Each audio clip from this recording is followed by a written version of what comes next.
The great chamber of the Galactic Council was silent.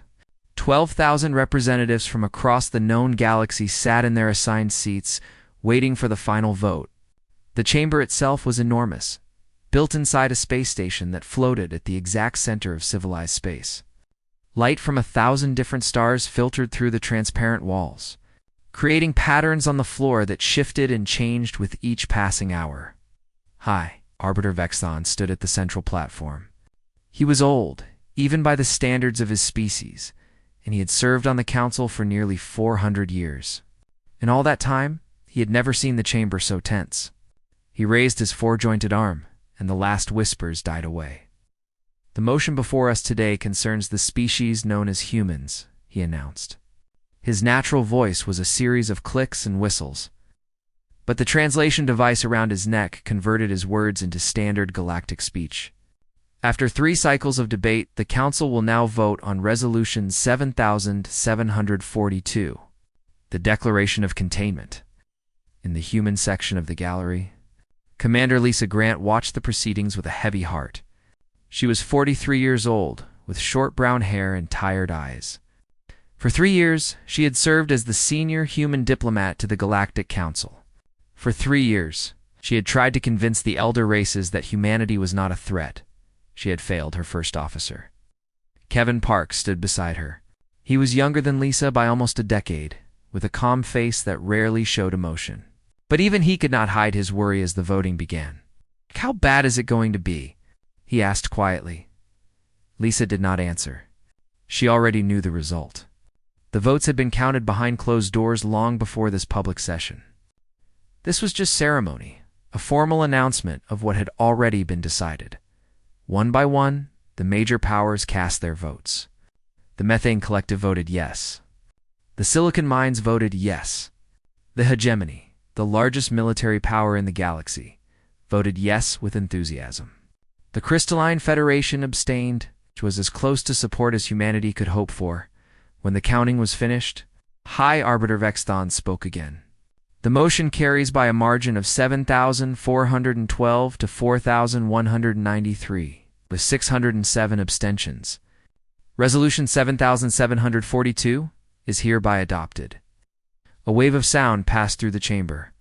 Some species cheered. Others clicked or hummed in their own ways of expressing approval. A few remained silent, watching the human delegation with something that might have been pity. From this moment forward, Vexthon continued, "The species known as humanity is declared a threat to galactic stability. All member species of this council are forbidden from engaging in contact, trade, or diplomatic relations with Earth or any of its colony worlds. Human expansion beyond their current borders is prohibited. Any violation of this resolution will be met with enforcement action." Lisa felt Kevin's hand on her arm. "Commander, we should go." She nodded slowly. There is nothing more to be done here. The Council had made its decision, and humanity would have to live with the consequences as they walked toward the exit. Ambassador Zero Soul of the Methane Collective intercepted them. She was a tall being, nearly 3 meters in height, with pale blue skin and large black eyes that seemed to absorb light rather than reflect it. "Commander Grant," she said, her translator giving her voice a musical quality, "I want you to know that this was not personal. The Council acts in the interest of galactic peace." Lisa stopped and turned to face her. "Ambassador, my species has been in contact with yours for exactly 40 years. In that time, we have started no wars. We have attacked no one. We have done nothing except explore, trade, and build colonies on worlds that no one else wanted." "That is precisely the problem," Zero Soul replied. "You spread too quickly. You adapt too easily. In 40 years, you have established 17 colony worlds. The Methane Collective took 2,000 years to establish the same number, and that makes us a threat?" Zero Soul's large eyes blinked slowly. "It makes you unpredictable. The elder races have maintained peace for 12,000 years by moving slowly, by thinking carefully, by avoiding rapid change. Your species does not understand this. You rush forward without considering the consequences." Lisa wanted to argue, but she knew it would be pointless. The Council had already made up its mind. Humanity was too different, too strange, too fast, and now they would be contained like a disease. I understand, Lisa said finally. But I want you to remember this conversation, Ambassador. Remember that we came here in peace. Remember that we tried to be good neighbors. And remember that when you decided to treat us as enemies, we had done nothing to deserve it. She turned and walked away, leaving Zero Soul standing alone in the corridor, back on the human diplomatic vessel Endeavor. Lisa gathered her senior staff in the conference room. The ship was small compared to the massive vessels of the elder races, but it was fast and well-equipped. It had been Lisa's home for 3 years, and she knew every corner of it. You all know what happened, she began. The Council has voted to outlaw humanity. Starting immediately, we are to be cut off from the rest of the galaxy. What does that mean for us? Asked Lieutenant Amy Chen, the ship's communications officer. She was young, barely 25, and this was her first deep space assignment. It means we go home, Lisa replied. We report to Admiral Cole and the United Earth Assembly, and then we figure out what comes next. Kevin spoke up. The Council has enforcement fleets. The hegemony alone has over 10,000 warships. If they decide to actually enforce this resolution, we cannot stop them. No, we cannot, Lisa agreed. Not in a direct fight. But humanity has never won by fighting directly against stronger enemies. We win by being smarter, faster, and more adaptable. She activated the holographic display at the center of the table. A map of the galaxy appeared, with human territory marked in blue. It was a tiny patch compared to the vast empires of the elder races. The Council thinks they can contain us, Lisa said. They think that by cutting us off from trade and diplomatic support, they can force us to stay in our little corner of the galaxy. But they do not understand what they are dealing with. What do you mean? Amy asked. Lisa smiled, but there was no warmth in it. The Council has been watching our official colonies, our registered ships, our formal trade agreements. They have been counting our military vessels and measuring our industrial output. But they have not been paying attention to everything else. She touched a control and new markers appeared on the map. Hundreds of them, scattered across regions that the Council considered empty or worthless. What are those? Kevin asked, leaning forward. Those are the places where humans have already been living for years. Small settlements, research stations, mining operations, communities that we never reported to the Council because they never asked. Lisa looked around the table at her officers. The Council voted to outlaw humanity, but they were already 47 hours too late. By the time they made their decision, we had already spread further than they could possibly imagine. She shut off the display and stood. Get us underway to Earth. We have a lot of work to do. 6 months before the Galactic Council cast its vote, on a frozen moon that orbited a dying star, a young engineer named Danny Reyes was about to change everything. The moon was called Kepler 7b, and it was one of the most unpleasant places in the galaxy. The surface temperature never rose above -100 degrees. The atmosphere was a toxic mix of methane and ammonia. The only reason anyone lived there at all was because the rocks beneath the ice contained rare minerals that were valuable for trade with the elder races Danny had been on. Kepler 7b for 2 years. He was 28 years old, with dark hair and a quick smile that came easily, despite the harsh conditions. His official job was to maintain the mining equipment. His unofficial job was something far more important. Maria, he called out, his voice echoing through the small laboratory. You need to see this. Maria Santos pushed herself up from her workstation. She was the colony's chief scientist. A woman in her early 40s with gray streaks in her black hair and a permanent expression of mild skepticism. She floated over to Danny's console in the low gravity and looked at the data on his screen. For a long moment, she said nothing. Then she spoke a single word. Impossible. That is what I thought too, Danny replied, grinning. But I have run the test 17 times.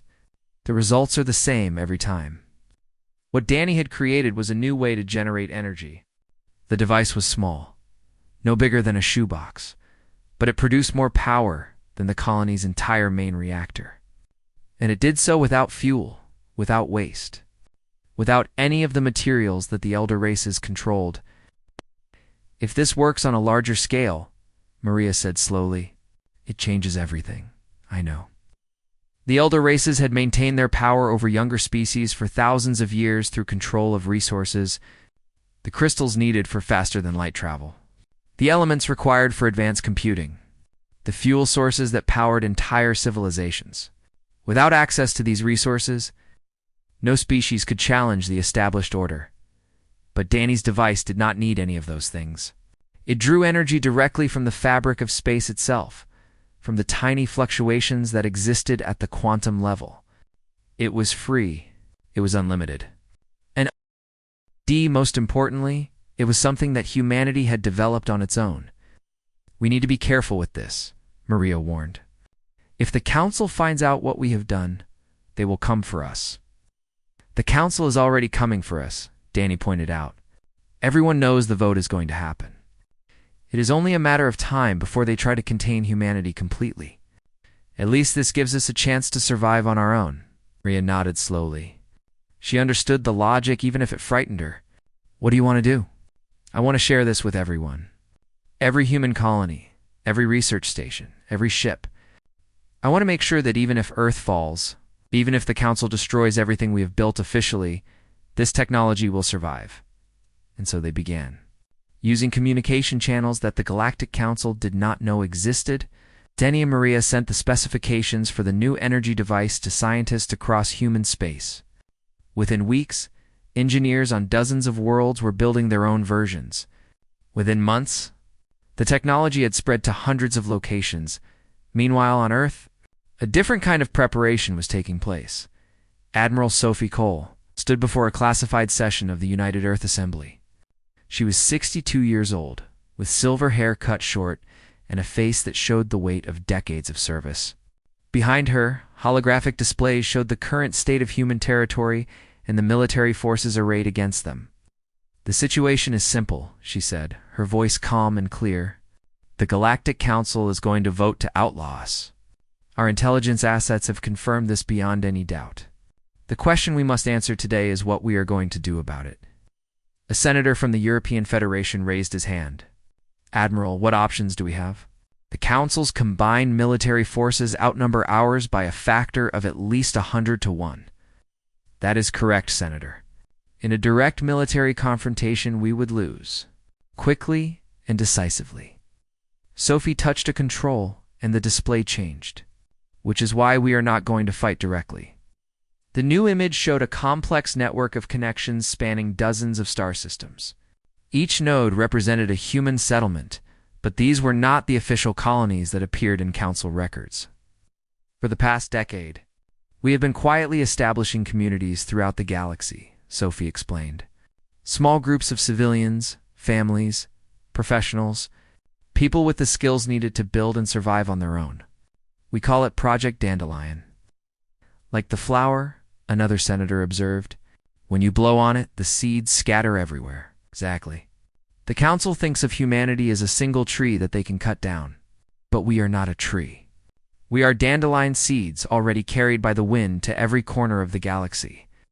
A murmur passed through the assembly. Sophie continued. There are currently 412 separate settlements established under this project. Approximately 2 million people total. They are located in regions that the Council considers too remote, too poor in resources, or too dangerous to bother with. The elder races will never find them all. And what about Earth? A senator asked. What about our official colonies? Sophie's expression grew serious. We will defend them as best we can. We have been developing new weapons, new tactics, new technologies that the elder races do not know about. But I will not lie to you. Some of our worlds will fall. Some of our people will die. The Council has decided to make us their enemy, and enemies suffer in war. She paused, letting her words sink in. But we will survive. That is what Project Dandelion guarantees. No matter what the Council does to us, no matter how many ships they send, no matter how many worlds they take, humanity will continue. We will spread. We will grow.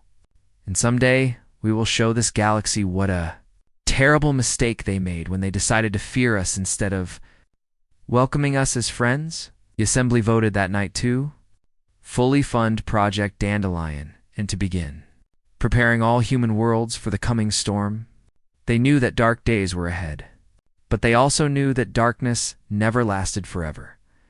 On Kepler 7b, Danny Reyes received word of the assembly's decision. He looked out the window of his small quarters at the frozen landscape beyond, at the stars that shone through the thin atmosphere. They think they can contain us, he said to himself. They have no idea who they are dealing with. Turned back to his work. There was still so much to do, so many improvements to make to his energy device. Every advance he made was one more step toward freedom. One more tool that humanity could use to survive and thrive despite the Council's hatred. The seeds had been planted. Now it was time to watch them grow. 3 weeks after the Galactic Council voted to outlaw humanity, the first enforcement fleet arrived at New Providence. New Providence was one of humanity's largest colony worlds. 800,000 people lived there, spread across 3 continents. They had farms and factories, schools and hospitals, everything needed for a civilization to thrive.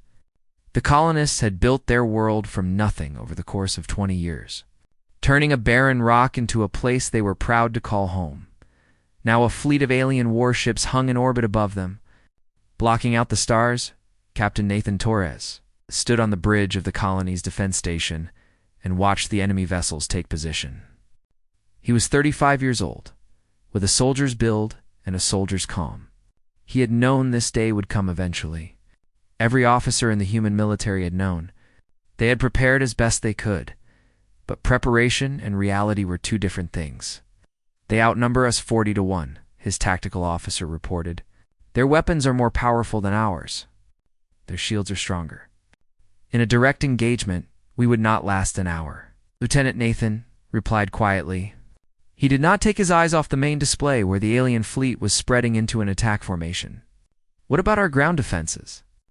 All stations are active and ready. The civilian population has been moved to the shelters. We can hold out for a while, but eventually they will break through. Nathan nodded. The situation was exactly as bad as he had expected. But the human military had not spent the last decade preparing for a fight they could win. They had prepared for a fight they could survive. "Are hailing us," the communications officer announced. "Put it through." The face that appeared on screen belonged to Fleet Commander Vexel of the Hegemony.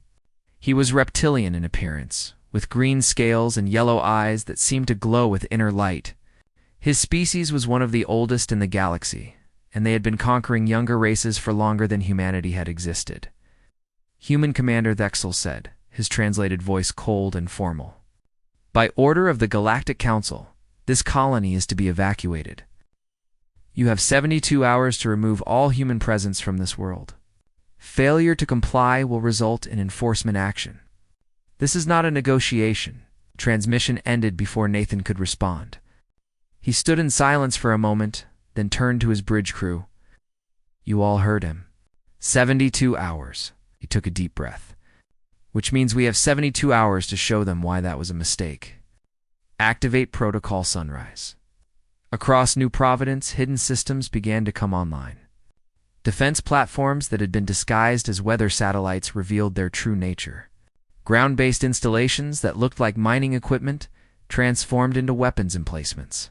Underground bunkers that the Council did not know existed opened their doors to receive civilians, and in orbit, a dozen small human ships that had been hiding in the shadow of the planet's moon began to move. 72 hours passed. During that time, no human vessel left New Providence. No evacuation shuttle launched. The colonists stayed exactly where they were, deep in their shelters. Waiting for what was to come, Fleet Commander Vexel gave the order to advance. His ships moved toward the planet in perfect formation. They had done this 100 times before, against a dozen different species. The pattern was always the same: overwhelming force, quick victory, minimal losses. Younger races simply could not match the technology and experience of the hegemony. The first warning that something was different came when 3 of his destroyers suddenly lost power. One moment they were functioning normally, the next their engines went dark, their weapons went offline, and they began to drift helplessly through space. What happened? Thexol demanded, before anyone could answer. The human ships attacked. They came from multiple directions at once, moving faster than any vessel the hegemony had ever encountered. They did not engage in the formal, organized combat that the elder races practiced. Instead, they struck like predators, hitting weak points in the formation and then retreating before the larger ships could respond. Return fire, Thexol commanded. His weapons officers tried, but the human ships were too quick. Every time a targeting solution was locked, the enemy vessel had already moved to a new position. Worse, the humans seemed to know exactly where the hegemony shields were weakest. Every shot they fired found its mark. The battle lasted 3 days. During that time, Fleet Commander Thexol learned lessons that would haunt him for the rest of his life. He learned that humans did not fight fair. They used tricks and traps, hidden weapons and unexpected tactics. They attacked supply ships and communication relays instead of engaging the main fleet directly. They planted mines in places where no one would think to look. They even used their own damaged vessels as weapons.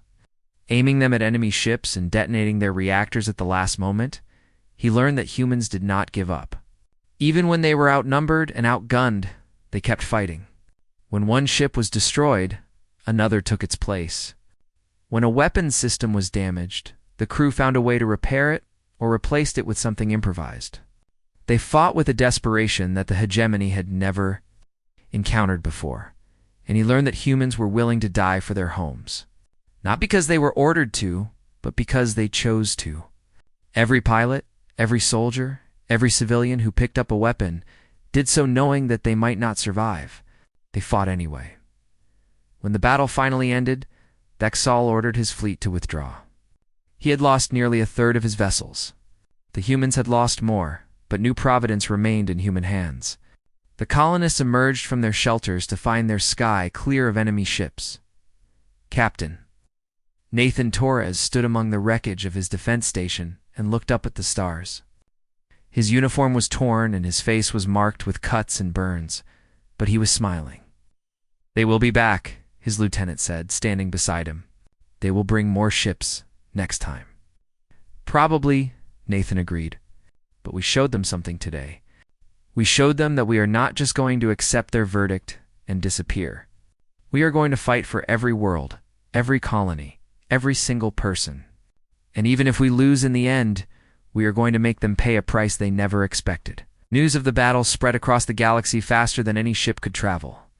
Other species, those who had long resented the power of the elder races but had never dared to challenge them, began to pay attention. Whispers started in the dark corners of space stations and on the hidden channels of the communication networks. The humans had stood up to the hegemony. The humans had fought back, and the humans were still standing.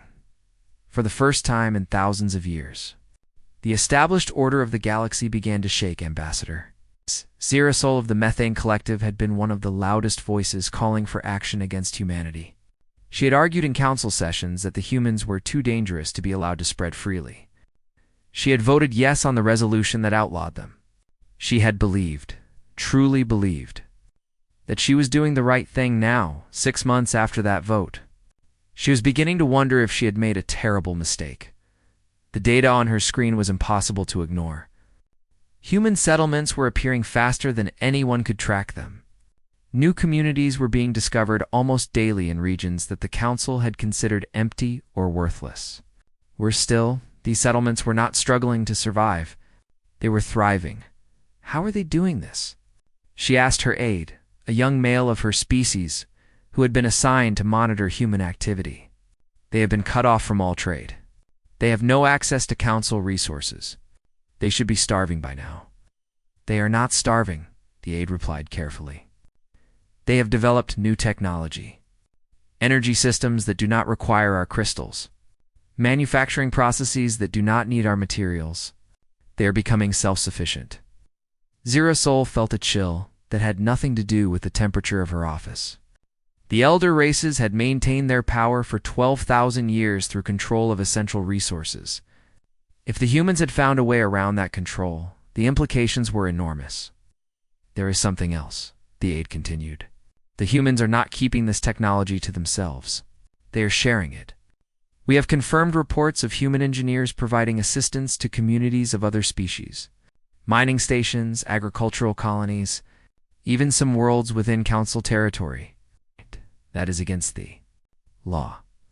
Yes, but the beings they are helping do not seem to care about the law. Cyrusol dismissed her aide and sat alone in her office for a long time. Through the window, she could see the stars of the galaxy, the same stars that her species had watched for millions of years. Everything had seemed so stable, so permanent. Now it all felt like it was shifting beneath her feet. A few days later, she received a report that changed her understanding even further. The human merchant vessel had been captured near the border of collective space. This was not unusual. Many human ships had been seized since the Council's vote. What was unusual was the cargo that was found on board. It was not weapons. It was not technology. It was a cultural archive. Thousands upon thousands of files containing human history. Literature, art, philosophy, and more. Stories from every era of human civilization translated into dozens of galactic languages. Scientific papers and musical compositions, religious texts and children's tales. Everything that humanity had created over its short existence, gathered together and prepared for distribution. Cyrusol spent 3 days reviewing the material. She read stories about humans who had overcome impossible odds. She studied their history of conflict and cooperation, of failure and recovery. She learned about their religions, their philosophies, their endless debates about the meaning of existence, and she discovered something that disturbed her more than any weapon could have. The humans had a concept they called hope. It was different from the calculated optimism that the elder races practiced. It was irrational, stubborn, and apparently indestructible. Humans carried it with them even in the darkest circumstances. They taught it to their children as naturally as they taught them to walk and speak. More importantly, they were teaching it to others. Cyrusol began to investigate further. What she found shocked her. On a mining station in the outer reaches, a group of worker caste beings had begun reading human stories. These were people who had never known anything except labor and obedience. Their species had been serving the elder races for thousands of years, doing the dangerous and unpleasant work that no one else wanted to do. They had always accepted their place in the order of things. Now they were asking questions. They were wondering why their lives had to be this way. They were talking about something called freedom. On a dying world in the Helios cluster, a mixed community of 3 different species was working alongside human engineers to build infrastructure that would save millions of lives. The world had been abandoned by the Council centuries ago, deemed too expensive to save, but the humans had not accepted that verdict. They had come with their new technology and their strange determination, and they were fixing what the elder races had given up on a space station that served as a trading hub between several major powers. Young beings of a dozen species were gathering to discuss human ideas. They were reading human books, watching human entertainment, learning human languages. They were forming friendships across species lines that had never been crossed before. The Council had tried to outlaw humanity, but you could not outlaw an idea. Cyrusol made a decision. She contacted Admiral Sophie Cole through back channels, using methods that the Council did not know she possessed. "We need to talk," her message said. "There are those of us who believe the Council has made a terrible mistake. Not because you are a threat to our power, but because you might be exactly what this galaxy needs." Sophie Cole received the message on Earth, in her office at military headquarters. She read it 3 times before responding. "I am listening," she wrote back. "What do you have in mind?" What followed was a series of secret communications that would eventually reshape galactic civilization. Cyrusol was not alone in her doubts. Many members of the Council had begun to question the wisdom of trying to contain humanity. They had seen the reports from New Providence. They had heard the whispers about human technology spreading through the galaxy. They had noticed that species who had contact with humans seemed happier, more creative, more alive. A movement began to form in the shadows of galactic politics. It was small at first, just a handful of ambassadors and officials who dared to question the established order. But it grew quickly. It's fed by every story of human courage and every example of human generosity. The elder races had spent 12,000 years building a galaxy based on hierarchy and control. The humans were showing that another way was possible, and more beings were starting to listen. Danny Reyes, still working on his frozen moon, received word of these developments through the same hidden channels that had spread his energy technology. "They are actually changing their minds," Maria Santos said, reading the report over his shoulder. "Some of them, anyway." Danny smiled. "That is how it always works. You cannot force people to change. You can only show them a better way and hope they are wise enough to take it. And if they are not wise enough, then we keep trying. That is what humans do. We never give up." 1 year after the Galactic Council voted to outlaw humanity, the Council itself no longer existed. It did not end in fire and destruction, the way the elder races had always assumed galactic change must happen. There was no great war, no final battle, no moment of dramatic surrender. Instead, it ended in 1,000 small changes, in doors opened and hands extended. In ideas that spread faster than any fleet could travel. The Methane Collective was the first to withdraw from the Council. Ambassador Zerasol made the announcement herself. Standing before the same chamber where she had once voted to outlaw humanity, "We joined this council because we believed it represented the best path forward for all species," she said, her translated voice clear and steady. "We no longer believe that. The council has shown that it fears change more than it values justice. We cannot be part of such an institution." Within weeks, 3 more species followed, then 7 more, then dozens. The council tried to hold itself together through threats and promises, but nothing worked. The foundation had been broken, and no amount of repairs could save it. In its place, something new began to form. Representatives from across the galaxy gathered to discuss what should come next. For the first time in 12,000 years, younger species had a voice equal to the elder races. For the first time, beings who had never been allowed to speak were heard. The new organization was called the Galactic Assembly. It was built on principles that would have seemed impossible just a year before. Equal representation for all species, regardless of age or technological development. Decisions made by consensus rather than power. Resources shared freely instead of hoarded by the few. High Arbiter, Vexthon, the same official who had announced humanity's outlawing, presided over the first session of the new assembly. He was old and tired, but something had changed in him. The certainty that had guided him for 4 centuries was gone, replaced by something that looked almost like wonder. "The motion carries," he announced, his voice carrying through the great chamber. "The Charter of the Galactic Assembly is ratified. All species, regardless of their history, shall have equal standing in our shared future." In the observation gallery, Commander Lisa Grant watched with Kevin Park at her side. 3 years ago, she had stood in this same room and watched her species be condemned.